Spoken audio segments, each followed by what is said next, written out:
Hey everyone, welcome to Homeschool. Hope everybody are doing good. And today I am with one of the important chapters of class 9 science, that is forces and laws of motion. So this is one of the smallest chapters of class 9. I'm going to cover this chapter in two videos. This video includes everything about concept clarity. I do cover all concepts of the chapter in a detailed way. Theoretical part I'm going to cover now. In my next video, I will try to complete all the problems that can be asked from the chapter. I do cover exercise problems too. Okay, so don't forget to watch these two videos on a chapter. So coming to today's video, let's discuss every concept in a detailed way. See, already chapter number 1 to chapter number 8 are available in our channel. If you have not yet watched, video links are provided in the description. You can go and check it out. Okay, so coming back to a chapter, force and laws of motion. So first we will try to understand everything about force. What is a force? What are the units of force? What is the formula for force? What are the different types of forces? Right? So all of them we will try to discuss. And later we will go for Newton's laws of motion. There are three important Newton's laws of motion. All of them we will discuss in a detailed way. And finally, we will go for the concept of momentum and conservation of momentum. Okay, so three major aspects we are going to study in a chapter. One is all about forces, the other one is three Newton's laws, and the third concept is about momentum and conservation of momentum. Fine. So coming to the first aspect of the chapter, that is force. So let's understand what do we mean by force. Okay, see, force is everywhere. See, without a force, actually no object moves, isn't it? See, how does a car moves or how does a bus move? And can you tell me, see, I am moving this chalk piece on a board, right? See, how is this chalk piece moving actually on a board? Or I kept chalk piece on my palm. Initially, it was at rest. I say now, chalk piece is at rest. But now at on one end, I apply force. You see, with my finger on one end, I am pushing this chalk piece so that chalk piece is moving, right? Say, if I have to move, something like this, what makes me moving? What causes motion? So motion in the sense movement of an object, isn't it? So if an object have to move, what is the reason behind that? Can you all able to guess? Definitely force. Okay, so I can say that force causes motion. See, if I do not apply force, if I don't push this chalk piece, will it move? Never, right? If a car is moving, engine is the reason. Engine is actually pushing the car to move, right? So everywhere force is involved. That is the reason objects move from one place to another place. Otherwise, they continue to be at rest, isn't it? Okay, so now what is this force? In short, we can define force as a push. So this is what the definition of force that I am giving you.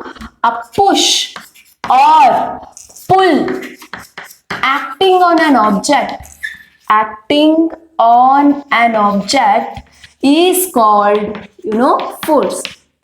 Okay, so if I ask you, can you all see a force or can you all feel a force? Can you all experience a force?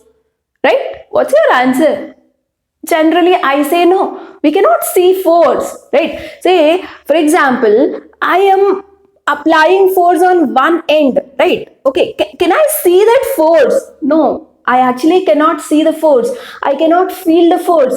I cannot experience the force. Then we can only see or observe the effect of force. Okay, so this is very, very important, guys. We can only experience Effect of force. Effect in the sense outcome. Outcome of force. Okay. See, after applying, say once you apply a force, what is the outcome? Outcome is the chalk piece is moving. The object is moving, right? Say, looking at the outcome, we can say that yes, this much is the force applied, that much is the force applied, and everything. Okay, so we can only feel or experience effect of force. Okay, so what do you mean by effect of force? I mean to say, once you have applied force on certain object, what is the effects that you can observe or experience? Okay, so that is what I'm going to list here. So the first one is, if an object is at rest, after applying force, what is the effect? It moves, right? So object at rest starts moving. So this is one of the effect that we observe in a day-to-day life, right? Object, initially it was at rest, but once I apply a force, how do I know that force is applied on one end of the chalk piece? It's because the object is moving, right? So that is a proof. Effect in the sense proof that a person has applied force on a certain object, because force cannot be seen, cannot be felt. But how do you know that force has been applied on an object? It's by observing these effects. Okay, so if an object is at rest, it starts moving. So this is one of the effect of force, right? So the other one is just opposite. Say a moving object, right? Say for example, I'll move chalk piece like this, like this. If I want to stop it, I apply force. Only then it stops, right? So with my fingers, with some force, I'm just holding this chalk piece, right? It was moving with force only. It was moving because I have applied some force, and again it got stopped because I have applied another type of a force, isn't it? So a moving object gets stopped. Okay, so this is another effect of a force. And second one, speed of an object changes. Speed of an object changes, right? Suppose a car moves with some speed, right? So when you accelerate the car, it moves with higher speed. So accelerating in the sense what? You are actually giving force. Okay, so you are actually applying force there. So that is why car's speed increases gradually, right? So when you apply a force on an object, it can go with much speed. Say for example, with little force, you see this chalk piece moves very slowly because very little force I am applying. But you see now the chalk piece is moving very fast because much force I have applied, right? So by changing the force, the amount of force that you apply on an object, speed of an object changes. So this is another effect, another outcome that you can observe whenever force is applied on an object. Okay, and coming to the next effect, direction of an object changes. Direction of object changes. Okay, so actually speaking, force is a vector quantity, guys. Okay, so remember, force is a vector. What do you mean by vector? Vector is such physical quantity which have both magnitude and direction. Quantity which has both magnitude and direction. Okay, so such a physical quantity is called what is that? Vector. And magnitude in the sense what? Amount. Direction in the sense what? In which direction you are applying force. That also matters a lot. Okay, see, magnitude means how much force you are applying, little or much, and in which direction you are applying, because the object moves in the direction where you apply a force, right? Say for example, I am applying force in this direction on the chalk piece. That's why chalk piece is moving in this direction. But now, I apply force in the opposite direction. When I apply force in the opposite direction, the chalk piece moves like this. So, in what direction the object moves always depends on in what direction you are applying force.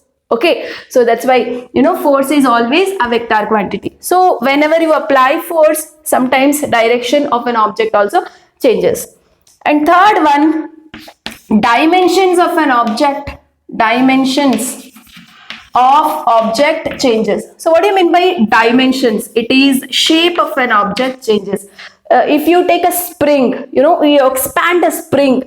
Initially, the spring has certain shape, right? But when you expand, how do you expand? With some force, right? So when you expand, that means when you expand that with the force, its shape changes, right? Like that, dimensions in the sense shape of an object changes with the application of force, direction of an object changes with the application of force. So all these things will change. These are actually outcomes of force. So looking at the outcome, observing the outcome, one can say that yes, some push is taking place on an object, or some pull is taking place on an object. Okay, so that's why we say force is actually a push or pull acting on an object, right? So hope you are clear with the basic aspect of force, right? And definitely this is very, very important, guys. Force is a vector quantity. It has both direction and magnitude. And remember, force has got a formula which we write it as F is equal to ma. Here m is nothing but mass and a is nothing but acceleration. And don't worry about this formula. We will try to explore more about this formula. Actually, this is second law of motion. Okay, we will again discuss how this formula has come. Don't worry. Now just the basic aspect. So this is the formula for force, right? And the unit, SI unit of force is Newton. SI unit of force is Newton. Okay, so about the unit also we will try to discuss more in the next coming aspects. Okay, so this is much basic aspects you need to know. Fine. And now we will go for different types of forces. Okay, so everyone, first let us understand about balanced forces and unbalanced forces. So it's very simple. Suppose you have a box. So this is a box, right? And this is your friend actually pushing this object with 10 newtons of force. I told you Newton is the unit of force. Okay, so how much force he is applying on an object? So it is 10 newtons. Okay, so this is your friend applying 10 newtons of force. Okay, and this is you who is applying, you are applying 10 newtons of force from this side. Okay, your friend is pushing this object with 10 newtons of force, and you are also pushing this object with 10 newtons of force. So can you tell me, will the object move? Okay, so you have applied the same force, your friend is also applying the same force on an object to push. Okay, so you both are trying to push an object. The object will not move. Why? Because this force got balanced with this. The force that your friend is applying is exactly equal to the force that you are applying on a box, isn't it? So the box will never move. It will stay at rest, isn't it? So such a force is called as balanced force. Okay, so when do you say balanced force? When a net force in the sense total force is 0, okay, then you will call it as balanced force. Actually on an object, two forces are acting. One is from this way, the other force is from this way. Okay, so both forces are actually equal, right? So here the forces are balanced. So the net force or the total force that are acting on this object is 0. So when the net force is 0, you say the object is experiencing balanced forces. Okay, fine. And now you see another situation. Okay, so this is your friend and who is applying 10 newtons of force on this object.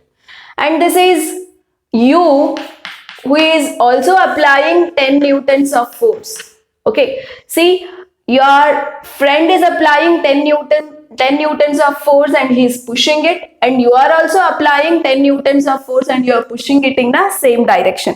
Okay, so you are actually pulling it. You are pulling it and your friend is pushing that object. So here, same direction. Both of you are applying the forces in a same direction, right? So here, what are the total forces present? 10 Newton plus 10 Newton, right? So altogether, 20 Newtons of force is what experienced by this particular object.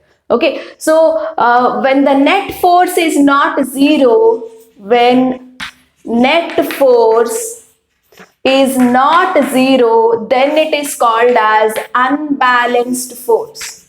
Then it is called as unbalanced force. Okay, see here the net force is 20 Newton, right? So only when an unbalanced forces act upon an object, it moves. Okay, so this point is very, very important, guys. Object moves only when unbalanced forces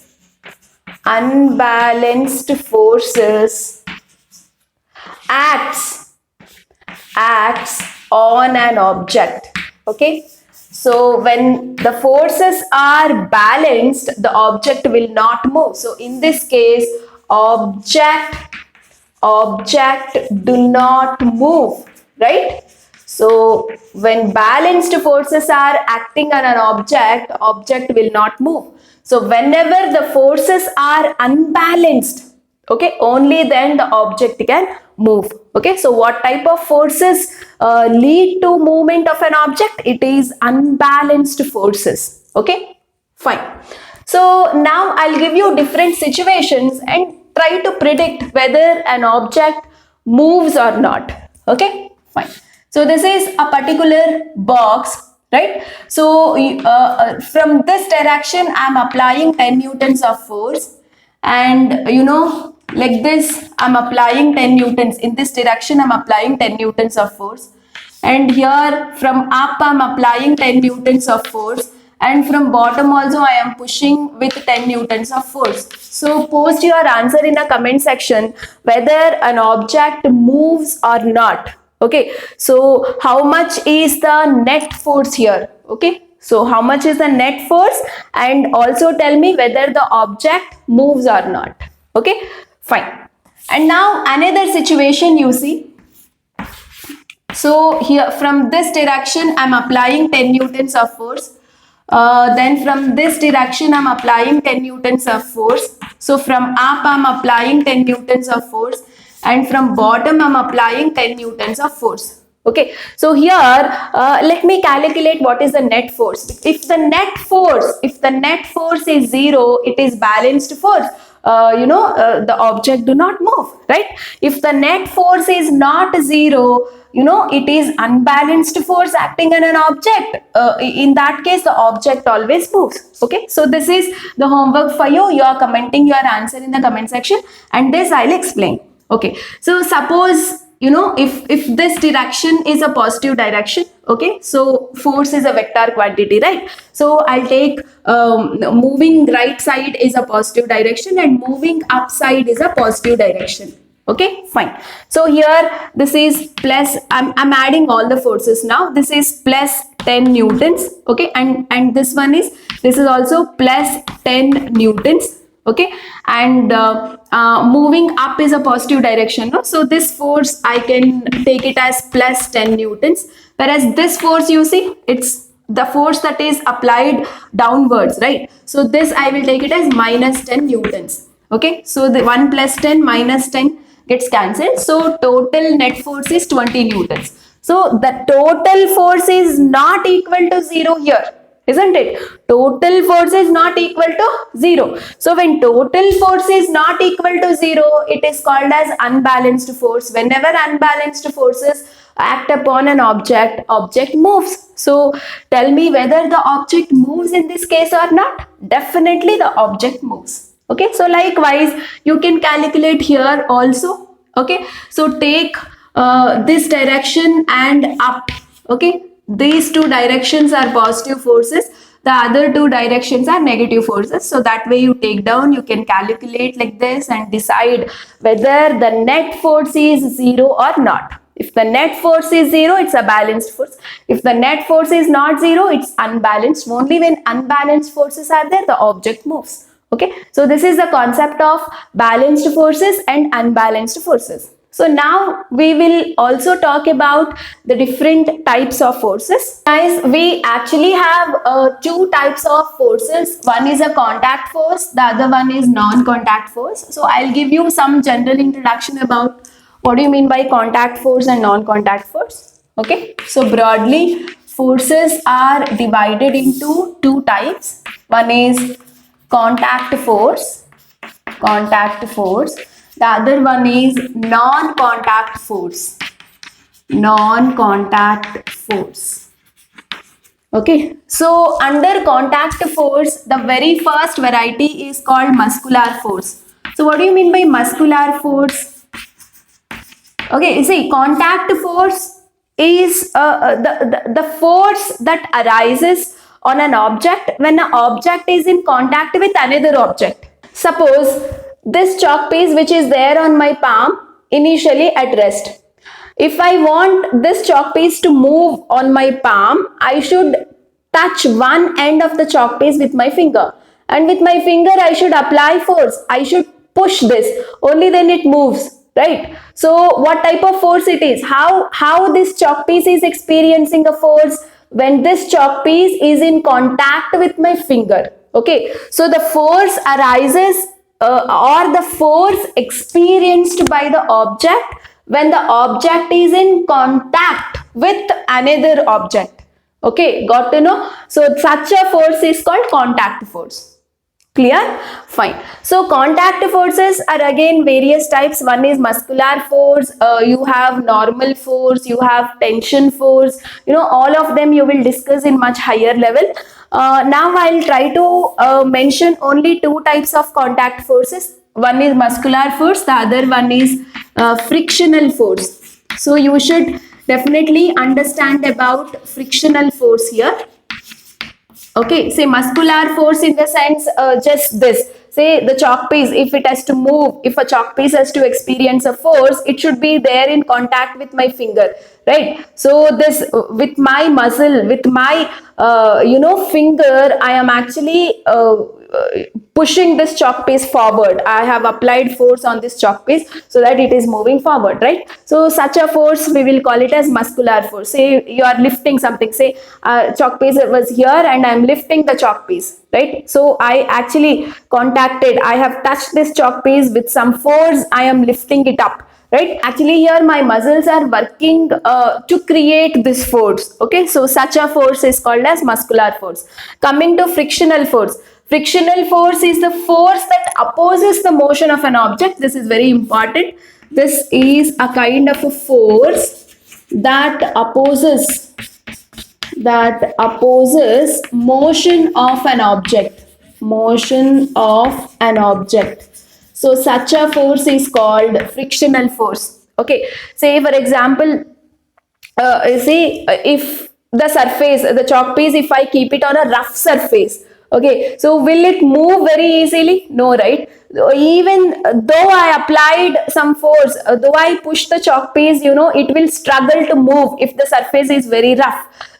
So such a force, actually that a kind of force opposing chalk piece to move, a kind of force that is not allowing chalk piece to move freely, such a force is called as frictional force. Okay, so whenever you try to move your cycle or some vehicle on a rough surface, it will not move smoothly, right? Because the surface will create a resistance for an object to move. It will not allow an object to move freely. So such a force, such an opposing force is called as frictional force. So frictional force is the force that opposes motion of an object. Okay, fine.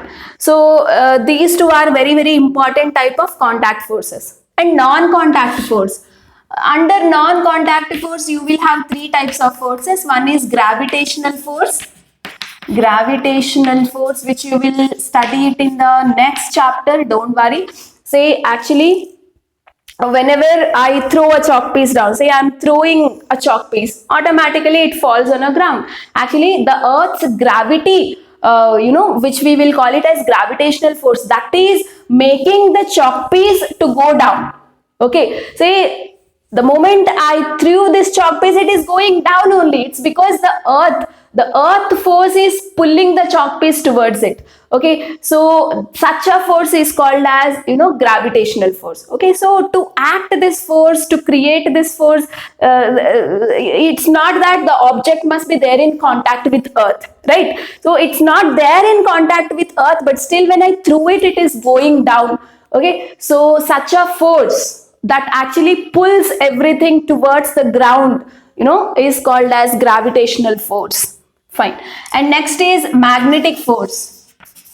Magnetic force. Suppose two magnets are there. I'll hold the magnets, I'll bring the magnets closer and closer. What happens? They combine with each other, right? It's not that I should bring this magnet and I should touch this magnet only, then they get attached with each other. It's not that concept, right? So I hold them very far with each other, but then they are, they try to combine, isn't it? So such a force, such an attractive force between the two magnets is called as magnetic force. Similarly, we have another force called electrostatic force. So electrostatic force is the force between the two charges. So whenever you bring positive and negative charges near, they automatically combine, they get attracted towards each other, right? So such an attractive force between the two charges is called as electrostatic force. So all the three forces are non-contact force, and frictional force, very importantly, this is an example for contact force. Okay, so these are the different types of forces. And now with this idea, we will go for studying the three important Newton's laws of motion. Guys, coming to Newton's first law, it's very simple. Definition is written on a board. See, the definition says an object remains at rest, or if an object is moving, it continuously wants to be moving.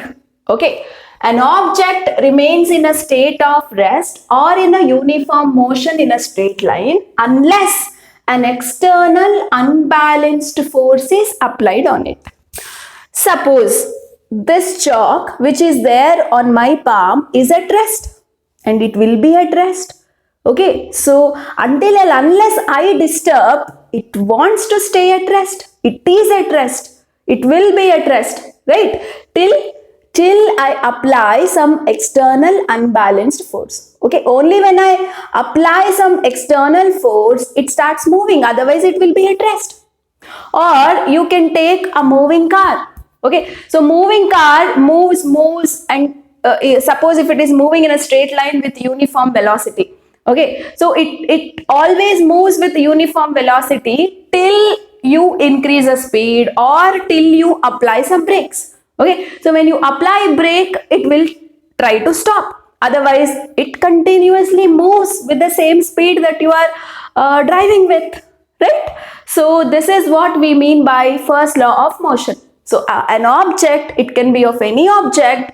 If it is at rest, it will be at rest. Okay, it wants to be at rest. If it is moving, it wants to be moving until and unless you apply external force onto it. Only when you apply some external unbalanced force, only the object starts moving or the object's position will change, isn't it? So this is what we mean by first law of motion, Newton's first law of motion.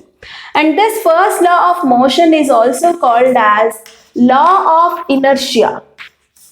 Law of inertia. So now we will talk about what do we mean by inertia. Inertia. See, there is a similarity between the definition of inertia and Newton's first law. First, let me write what actually inertia is. It is the tendency of an object. Tendency of an object to be at rest, okay, or to be in a motion, okay, till an external force applied on it. So if you look at the definition of inertia and Newton's first law, it seems to be similar, right?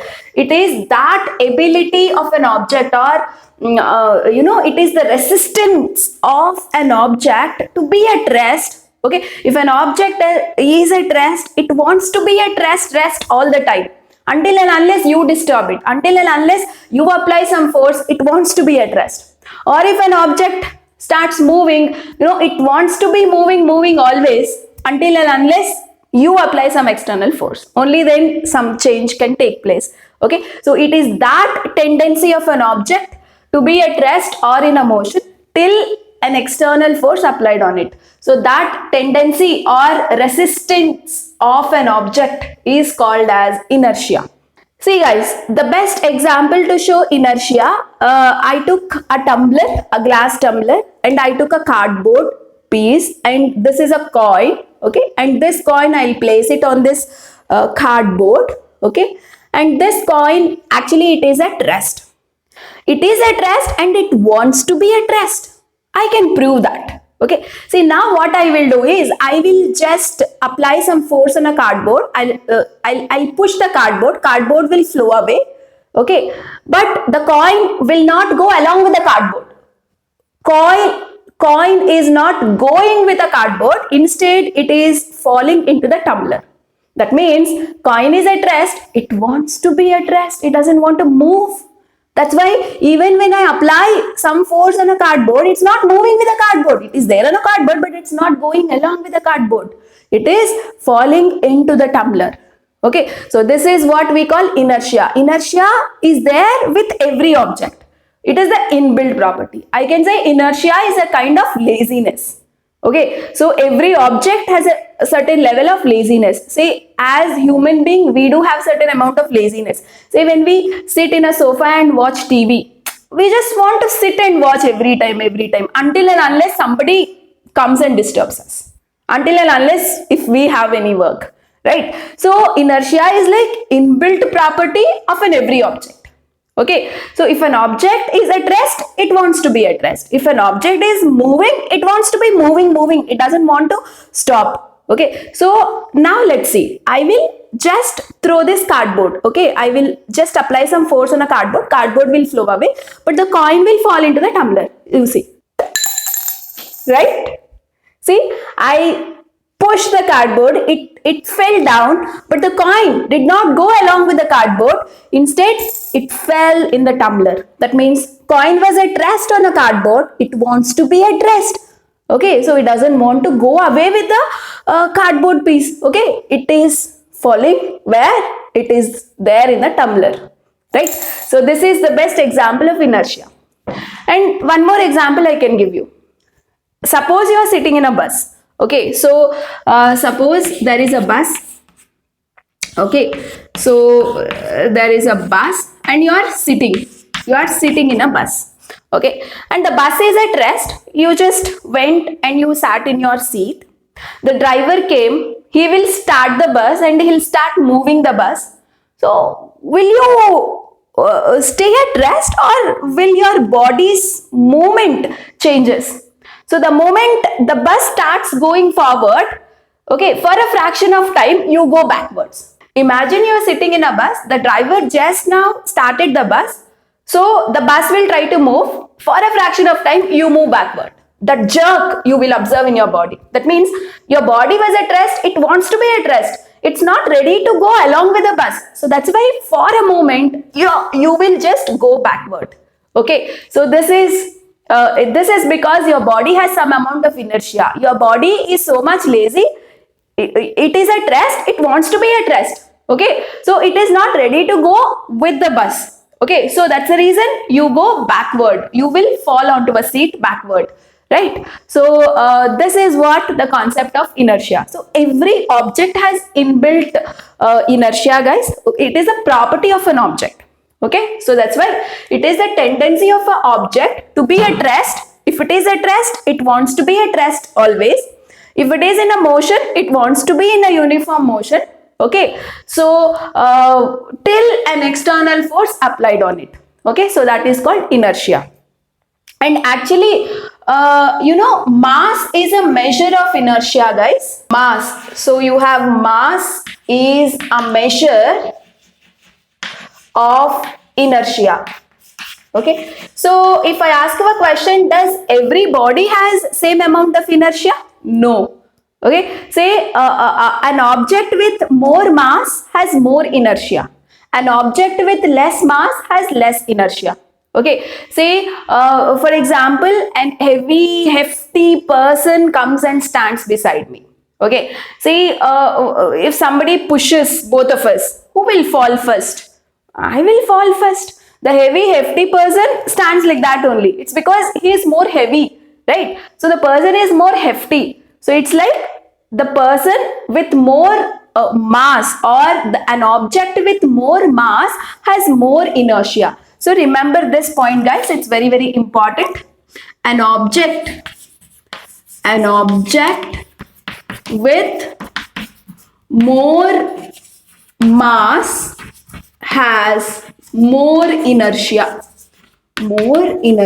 It's very difficult to change the position of heavy objects, right? You will have to apply more force to change their position, right? Or to make them moving, right? So that's why an object with more mass has more inertia, right? Say for example, I have a chalk piece and duster, heavy duster. So which one will have more inertia? Duster will have more inertia.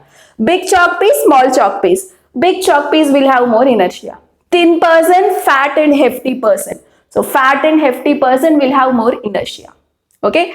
So inertia is actually mass. The quantity, that is the mass, is a good measure of inertia. Or mass or inertia is nothing but the same.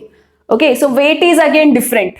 Okay. So about the weight we will talk it in the next chapter. Don't worry. So mass is actually, it's a measure of inertia, right? So this is all about inertia and Newton's first law. So Newton's first law is very, very simple. It can also be called as law of inertia also.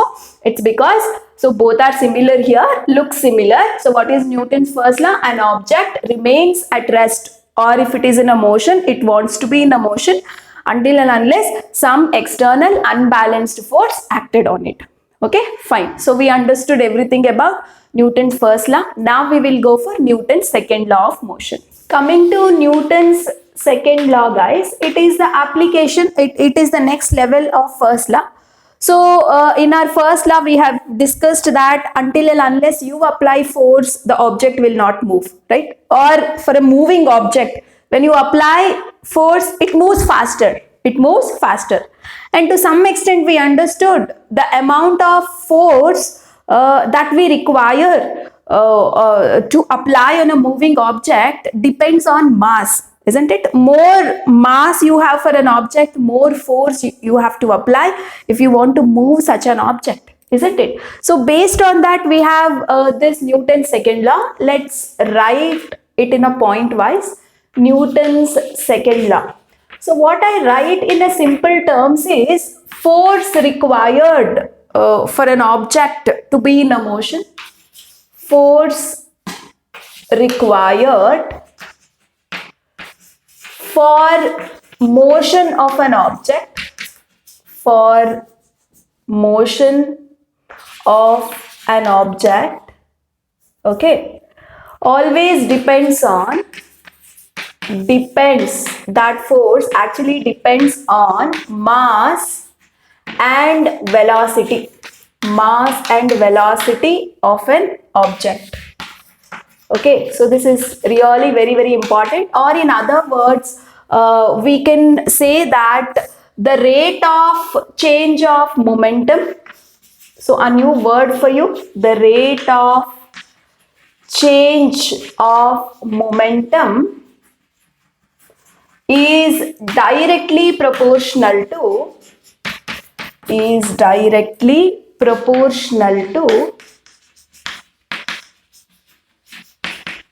unbalanced force, or let me write it like this, proportional to applied unbalanced force on it. Okay, so you have a new word here, momentum. Okay, so momentum, so in a simple terms, our second law is nothing but force required for a motion of an object, okay, mainly depends on two factors. It depends on mass of an object and it also depends on velocity of an object. Okay, so this is really very, very important to understand. A small bullet which was having very less mass, okay, so travels so fast in the air, right? It's because velocity is very high.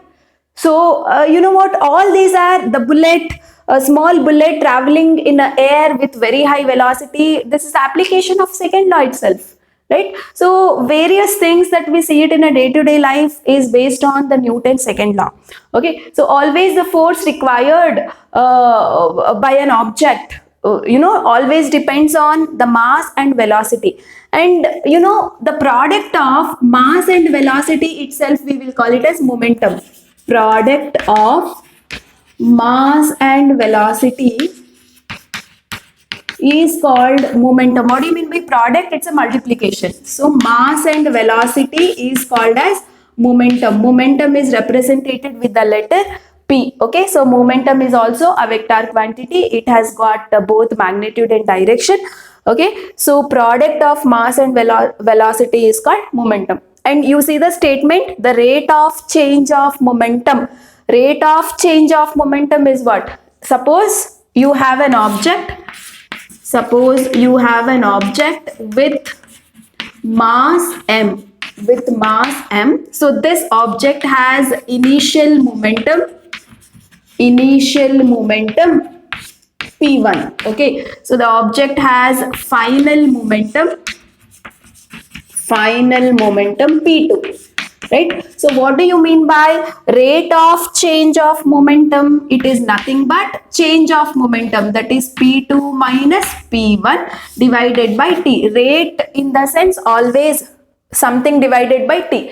Rate of change of momentum in the sense momentum divided by t is called rate of change of momentum. So this rate of change of momentum is directly proportional to what? Force. So this is a mathematical formula or formulation that I am doing based on the statement of Newton's second law. So according to a statement, so this is something that is written in a sentence that I converted into mathematical format. Okay, so force is always dependent on rate of change of momentum. In other words, the statement's meaning is this only: force required always depends on mass and velocity. Product of mass and velocity is called momentum. So rate of change of momentum is directly proportional to force. So this is how mathematically we can write. So what is momentum? Product of mass into velocity, right? So mass is anyway constant, right? So initial moment, this is a final momentum. That was a initial momentum. Okay, so how do you write final momentum? As mv2. v2 is the final velocity of an object, okay, minus m into v1 is the initial velocity of an object divided by t, okay, is directly proportional to f. So m, you take it common, what do you get? v2 minus v1 by t, which is directly proportional to f. So here you observe v2 minus v1 by t, final velocity minus initial velocity, change in velocity divided by time is nothing but acceleration. So ma directly proportional to f. So to remove a proportionality sign, we have to introduce a constant called k. So mak is equal to f. So proportionality constant k is always considered as 1. So f is equal to ma. So this is the mathematical formula of Newton's second law. So this is the most important formula. You need to remember formula number 1. Okay, so this is formula number 1. F is equal to P2 minus P1 by T.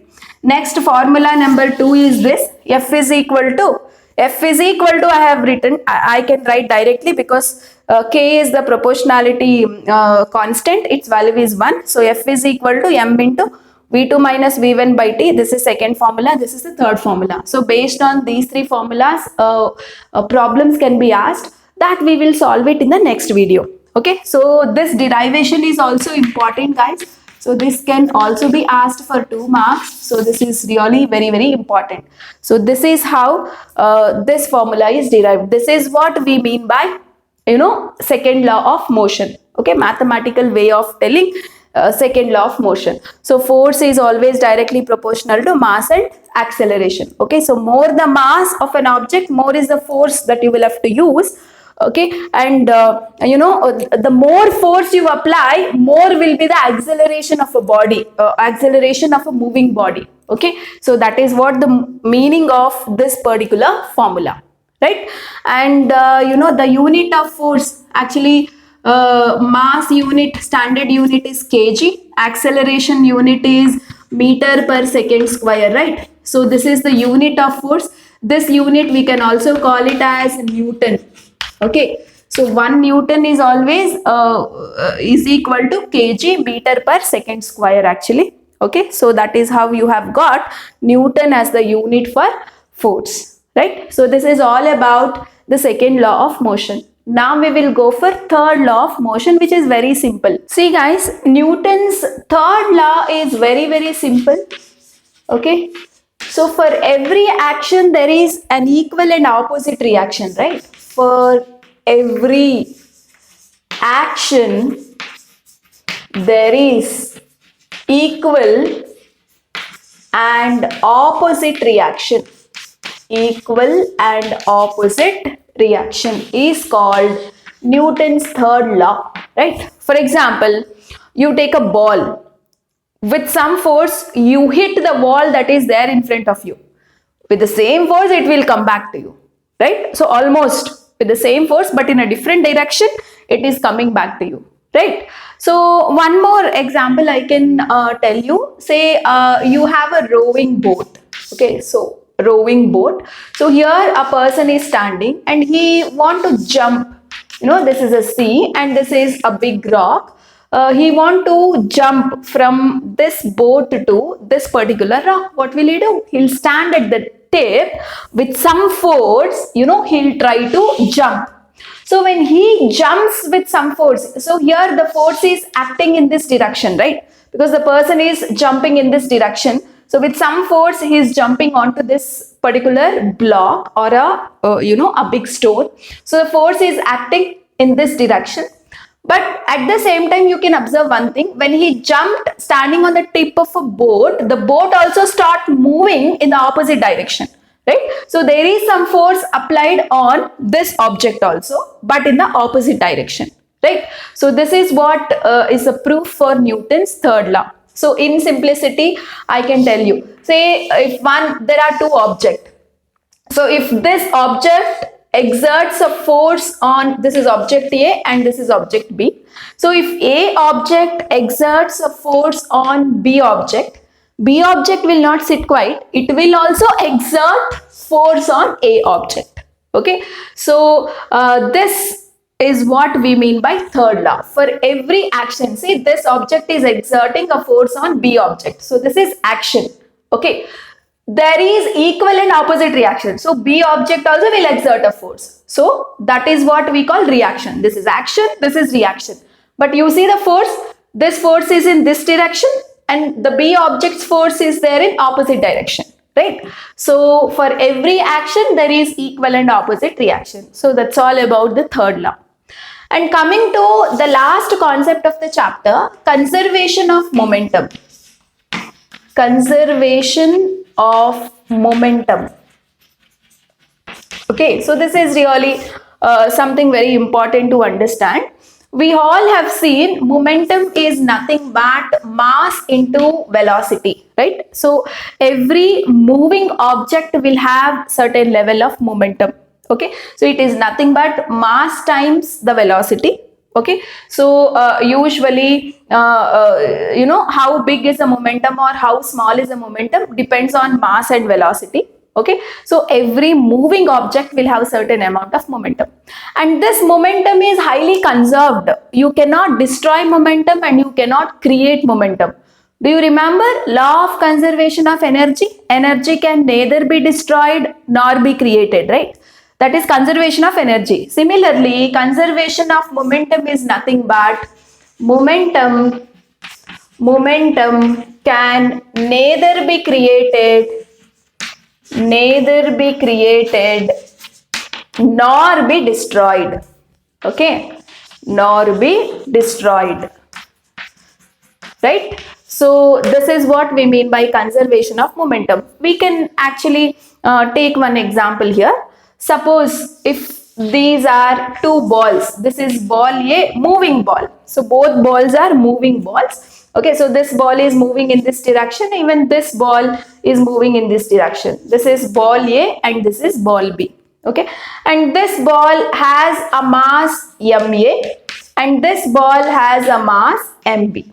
Okay, so it is moving with some initial velocity, let's take it as ua1, and this is moving with some velocity, let me take it as u2. Okay, fine. So u1 is the velocity of ball A and u2 is the velocity of ball B.